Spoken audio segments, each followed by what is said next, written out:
Hey guys, welcome back. This is Russell Limbo, sports physical therapist, strength coach.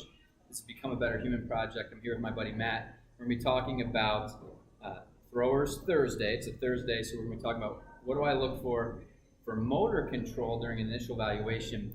And so a couple different things. So we're going to look at scapular movement, we're going to look at single leg squat ability, and then maybe a lateral lunge. We'll talk about a lateral lunge. So when I have my patient, we've already gone over in other videos range of motion testing and strength testing. And so if you haven't looked at those yet, go back in the previous weeks and you can look those up. But what do we look for just a step further for motor control? So what I'll have Matt do, he's just going to slip his shirt off and turn and face the other way. He's going to grab 2 dumbbells, and for him we'll have him grab 10-pound dumbbells because I think he can tolerate that. Usually I take about 5% of the person's body weight and use that weight as dumbbells. Then I'm just going to ask him to lift his arms overhead and back down. And the thing I'm looking for here is his scapular mobility. And we're really focusing on how he can control his scapulus eccentrically. So the most important part here is how does he look on the descent in this range of motion. So we're making sure that the shoulder blades upwardly rotate. We also want to see a little bit of a posterior tilt. And so in people, especially as they get fatigued, people with shoulder injuries or shoulder pain, they'll start to develop scapular winging. And this might lead to secondary impingement or problems during the throwing motion, et cetera, et cetera. So this is the thing we look at. He looks like he's doing pretty good, actually.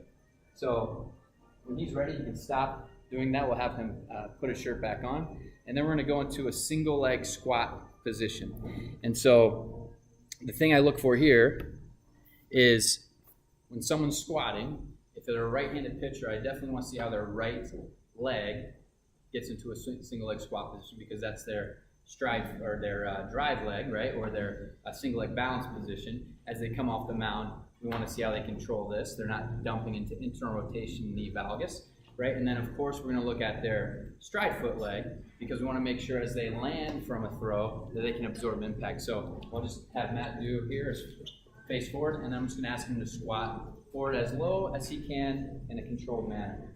And again, things we're looking for here is make sure that he's not collapsing into knee valgus. I'd like him to use a little bit higher up torso angle. And so you can see as he does that, that's a compensatory movement pattern. If you collapse forward at the torso, he wasn't able to control it as well. But he's actually doing pretty good. So now I have him switch legs, and we compare side to side, right? And baseball players, notoriously, right there, they have asymmetry side to side. I think that's the nature of the sport that they play.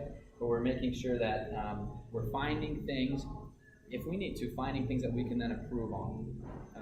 The last thing I want to do with Matt, and we'll scoot back here a little bit to give him some space, is we're going to look at a lateral bound. And so if someone's pitching, right, and they're on the mound and say home plate's that way, they're coming through and they're throwing.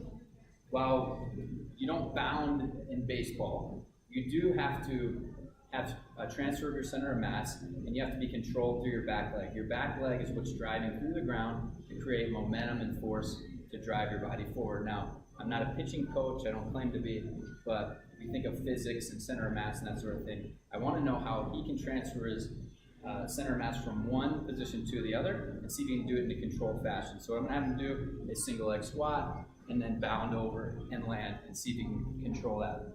So Matt, if you will, I'll just have you stand right here, and you're going to bound to your left. So if you start in a single leg squat position, good.